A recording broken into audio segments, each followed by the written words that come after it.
Assalamualaikum warahmatullahi wabarakatuh. Hai, jumpa lagi dengan saya Yeni Aryani dari SMK Negeri Nusa Ungu, Kabupaten Cilacap.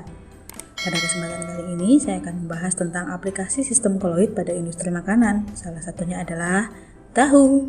Tapi sebelumnya saya minta maaf ya kalau hasil akhirnya masih kurang sempurna, karena ini baru pertama kalinya saya bikin tahu sendiri. Oke, langsung aja cekidot. Tahu merdeka, si koloid yang enak epor. Pertama kita timbang 200 gram kacang kedelai, kemudian cuci hingga bersih di bawah air mengalir. Lakukan proses pencucian antara 2-3 kali biar benar-benar bersih.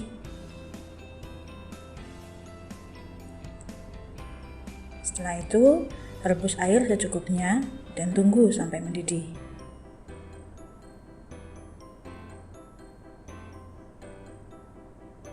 Setelah mendidih, tuang air ke dalam wadah kacang kedelai yang sudah bersih tadi, yang sudah dicuci. Tuang air tersebut sampai seluruh kacang kedelai terendam ya.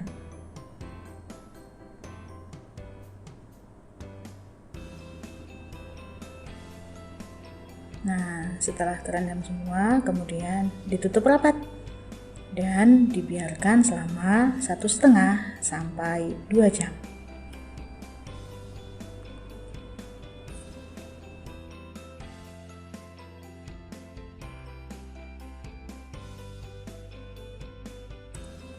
Selagi menunggu kacang kedelai tadi, kita bisa menyiapkan pewarna tahunya ya. Kalau selama ini warna tahu cenderung berwarna putih atau kuning, kali ini saya akan memberi warna merah yang berasal dari buah naga. Caranya blender sekitar 200 gram buah naga berwarna merah dengan air secukupnya, kemudian disaring. Kalau kalian melihat di dalam video itu ada warna hijau dan kuning di belakang sana, itu berasal dari bayam dan kunyit. Hanya saja yang saya pakai di video ini hanya yang berwarna merah yang berasal dari buah naga saja. Tapi kalian bebas kok cari pewarna yang lain, tapi kalau bisa yang alami ya. Nah, buah naga itu mengandung makronutrien, serat, vitamin, mineral, serta kaya akan antioksidan yang baik untuk menjaga kesehatan tubuh, apalagi di masa pandemi COVID gini. Nah, buah naga itu selain warnanya cantik karena mengandung zat warna antosianin, ternyata buah naga punya segudang manfaat ya.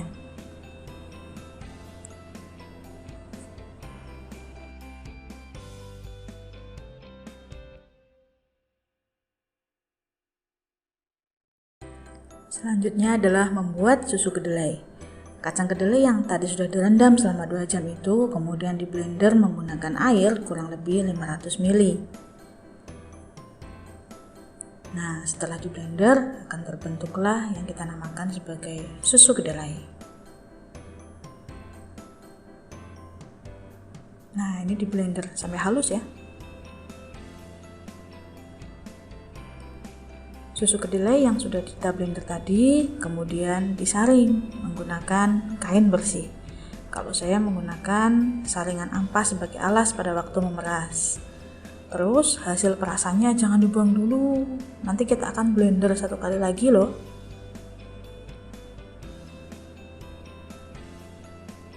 Nah, ini diperas. Biasanya membutuhkan sedikit ekstra tenaga untuk memeras si susu kedelainya supaya maksimal.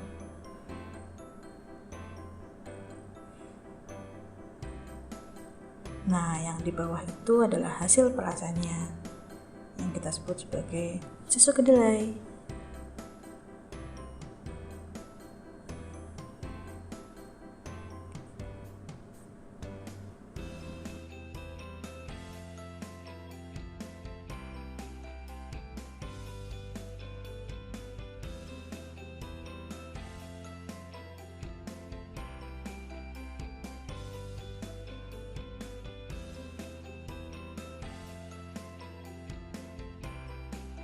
Nah, ini adalah sisa perasan susu kedelai yang pertama tadi.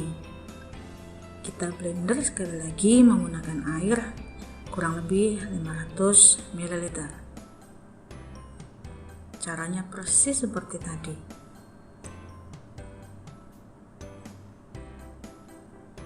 Tujuannya agar sari-sari kedelainya benar-benar banyak yang terambil, agar tahunya mempunyai kualitas yang maksimal.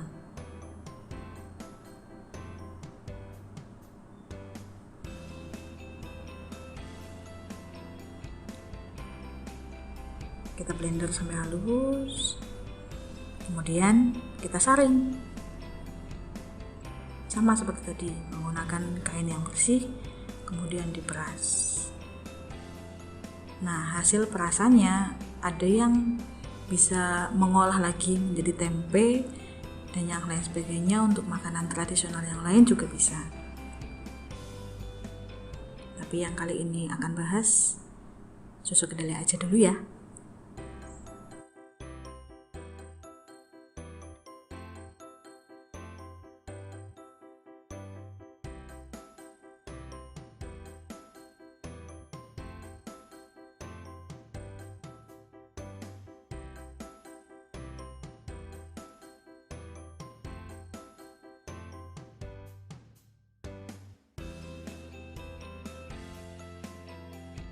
Nah, susu kedelai yang akan masuk ke proses selanjutnya tidak semuanya. Saya hanya akan ambil sekitar 750 ml saja. Sisa susu kedelai yang tadi bisa diolah lagi loh menjadi minuman susu kedelai. Enak. Nah, susu kedelai yang akan diproses menjadi tahu ini dipanaskan di atas kompor sambil diaduk-aduk dan diambil buih-buih busanya. Ayo, busa atau buih ini termasuk koli juga apa bukan? Ketika fase terdispersi gas berada di fase pendispersi yang berwujud cair, maka timbullah busa atau buih. Dan busa atau buih ini termasuk koli juga ya. Nah, ini susu kedelai sudah mendidih, jadi kita bisa matikan kompornya. Sambil menunggu susu kedelai tadi agak dingin, kita bisa membuat zat yang akan menggumpalkan susu kedelai. Apabila para produsen tahu biasanya menggunakan GDL atau gluconodectalactone atau yang biasa disebut dengan batu tahu, atau ada juga yang menggunakan asam cuka, kali ini kita akan menggunakan bahan yang lebih sederhana tetapi full gizi, yaitu tepung maizena, garam, dan telur. Caranya, siapkan 2 sendok makan tepung maizena ditambah 1 sendok makan garam dan larutkan menggunakan susu kedelai yang tadi.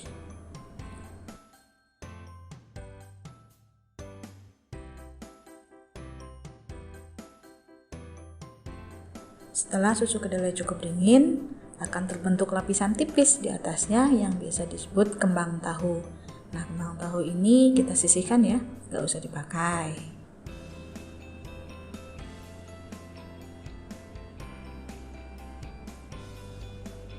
Kemudian kita siapkan 5 butir telur dan kocok lepas.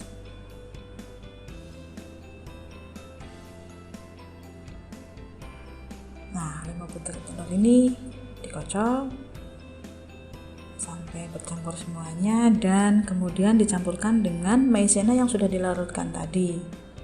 Kemudian aduk lagi sampai rata.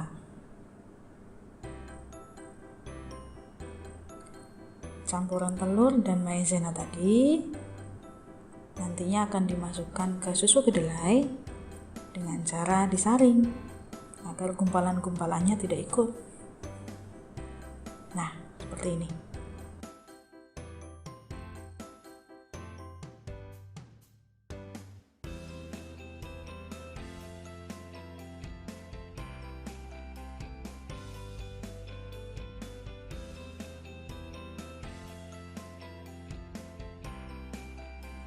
Setelah itu kita siapkan wadah untuk mencetak.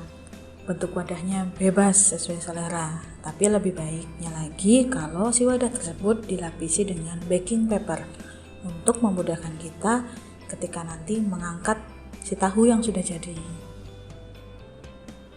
Nah, yang saya pakai di sini adalah cetakan kue karena yang ada di rumah.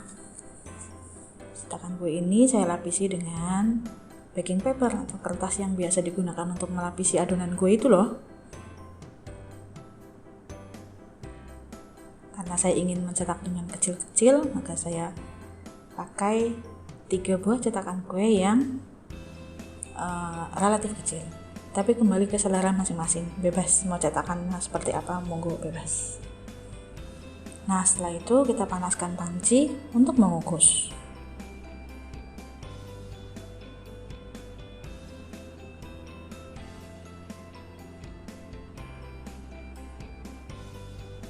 Setelah panci cukup panas,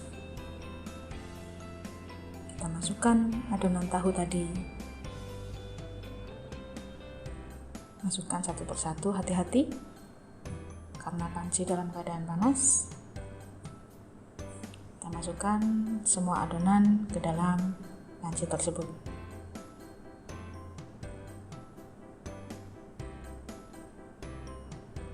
Atur letaknya agar rata.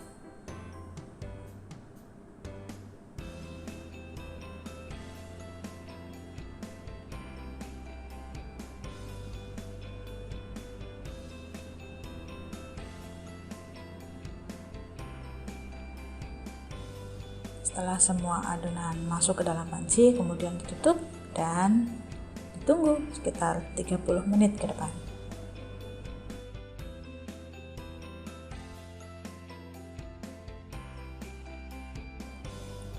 Setelah 30 menit, matikan kompornya, kemudian angkat tahu yang berada di dalam panci. Hati-hati, panas.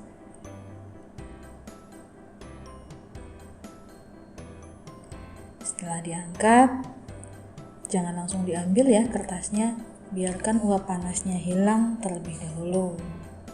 Nah, ini yang uap panasnya sudah hilang, sudah agak dingin. Baru kita ambil kertasnya dari loyang, kita buka.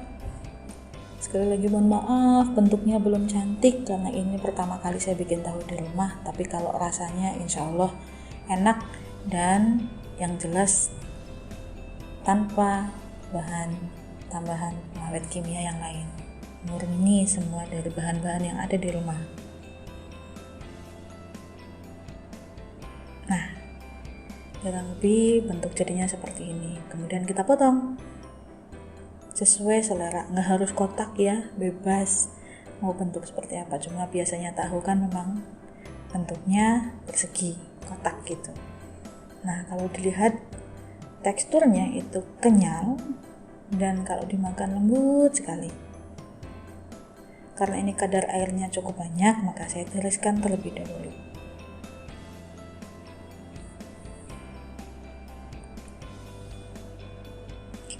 Kemudian untuk pewarnaan, kita kan sudah punya tuh tadi ekstrak buah naga. Nah, kita ambil ekstrak buah naganya, kita taruh di atas wajan, kemudian dipanaskan.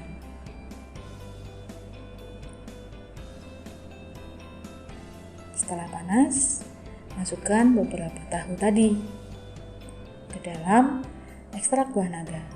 Nanti warnanya akan berubah menjadi merah yang cantik sekali. Tapi yang jelas pewarna alami ini aman ya untuk dikonsumsi. Tinggal kita bolak-balik saja. Tada! Sudah jadi.